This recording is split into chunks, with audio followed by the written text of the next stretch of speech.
d'aller vite.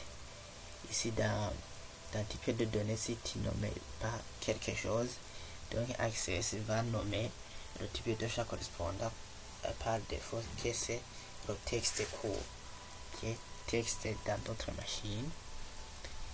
Ici dans texte court, je laisse comme ça, comme cela, puisque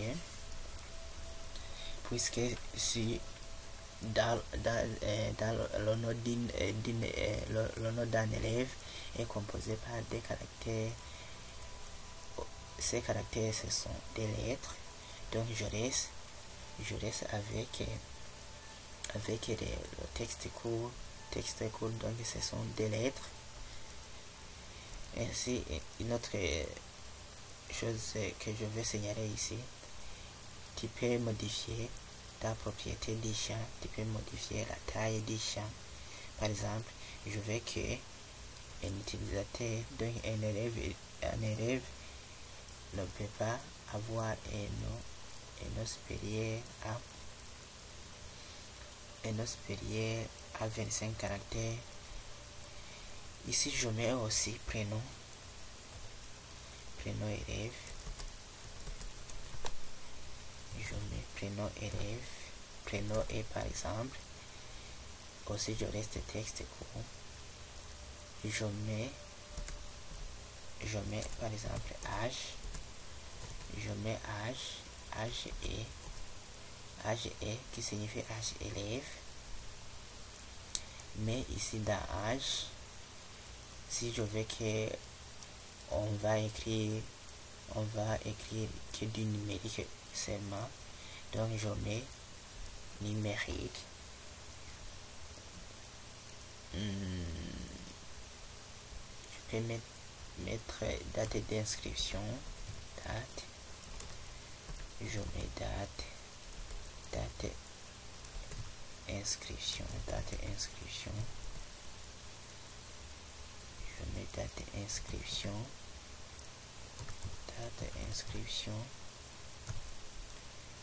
d'inscription, puisque je vais mettre à l'intérieur les types de données qui correspondent aux dates. Je peux mettre par exemple date heure, et aussi tu peux choisir le format dont tu vas mettre à l'intérieur, quel format que tu veux utiliser. Donc ici dans propriété, tu choisis quel format que tu veux utiliser. Par exemple, je peux utiliser ce format. Oui, je peux utiliser ce format. Par exemple, je peux laisser ces données. Ainsi, si vous ne voulez pas perdre vos données, il faut toujours faire un enregistrement.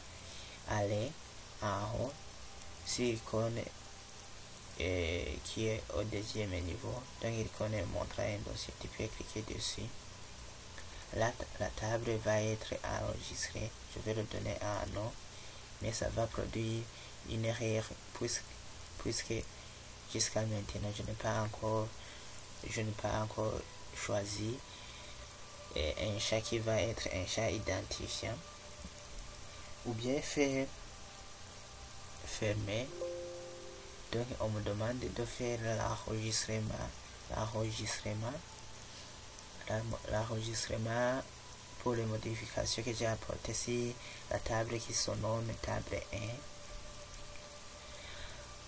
Avant de fermer tout cela, je vais vous montrer que il faut toujours indiquer la clé primaire. Donc pour sélectionner un chat qui va être une clé primaire, je vous ai dit, une clé primaire, c'est un chat qui est identifié, qui est unique. Par exemple, là je choisis élève, cliquez à gauche, vous pouvez cliquer à gauche pour sélectionner un chat. Après avoir sélectionné un chat, dans l'onglet outils de table, dans création, il y a une icône qui contient une clé, et en bas il y a clé primaire, vous cliquez dessus. ici, si vous analysez bien, il y a une clé qui s'est affichée sur la clé primaire. La clé primaire ID élève.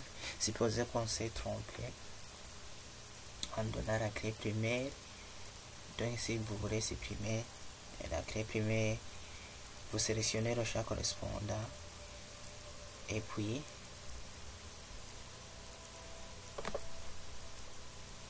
vous faites un clic droit ou bien revenez sur outil de table de création, cliquez sur clé primaire. Donc la clé primaire a disparu. Une autre façon de mettre la clé primaire, c'est de sélectionner un champ et puis vous faites un clic droit et puis choisissez clé primaire. Donc la clé primaire a été créée. Donc je peux même la supprimer, la clé primaire.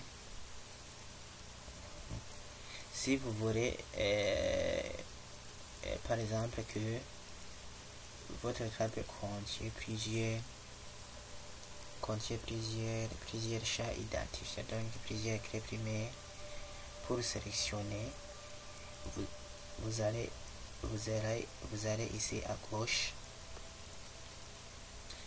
faites enfoncer la touche CTRL, laissez la touche enfoncer CTRL, sélectionnez le champ dont vous voulez donner la clé primaire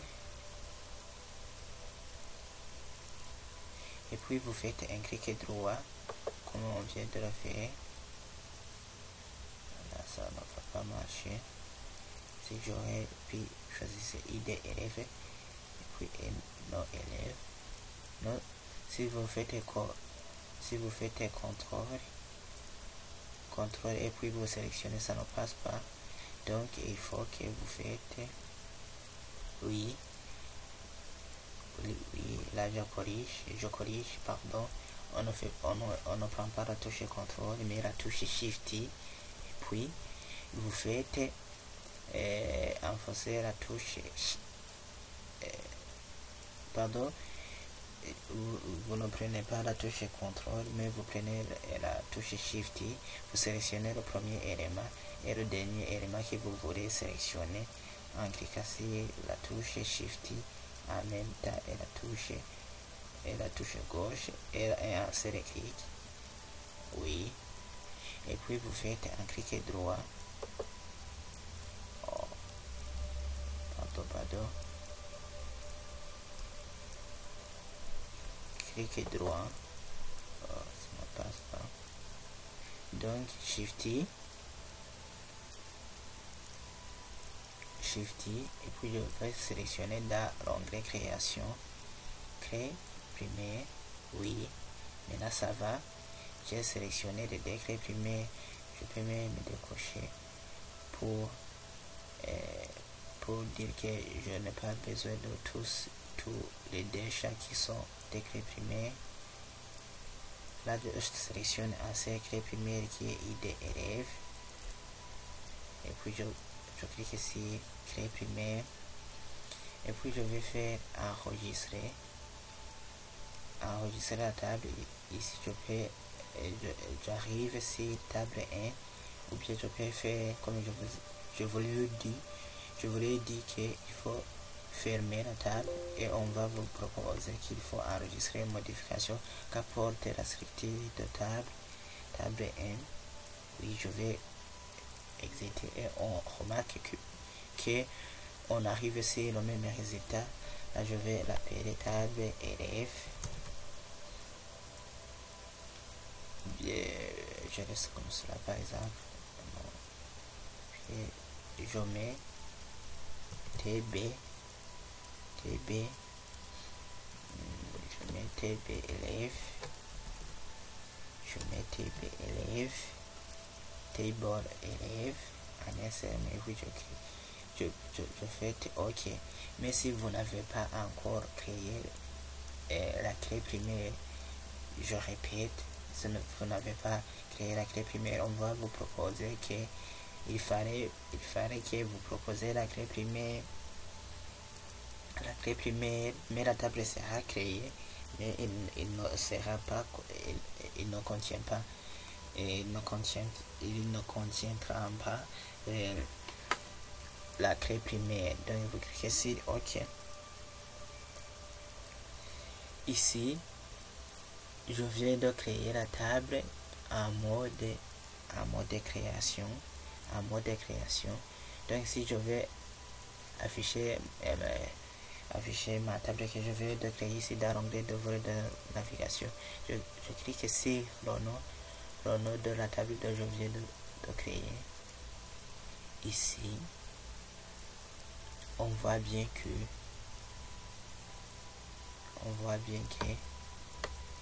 la table est affichée en mode feuille de données. Je peux agrandir les champs car je vois l'icône qui est comme une croix. Cela signifie que je peux déplacer mon champ comme je veux. Je peux agrandir ou réduire. Même je peux diminuer la taille de ce qui se trouve ici. Vous pouvez cliquer dans ici, taille de police, réduire, je peux faire 24. Ici vous voyez bien que ma table a changé. Je peux fermer et on me demande d'enregistrer toujours les modifications et je vais enregistrer. Une autre façon de créer la table, c'est en passant directement dans l'onglet créer, et puis de cliquer sur l'icône qui contient la clé seulement. Ici pour créer une table en mode feuille de données, vous êtes censé de mettre les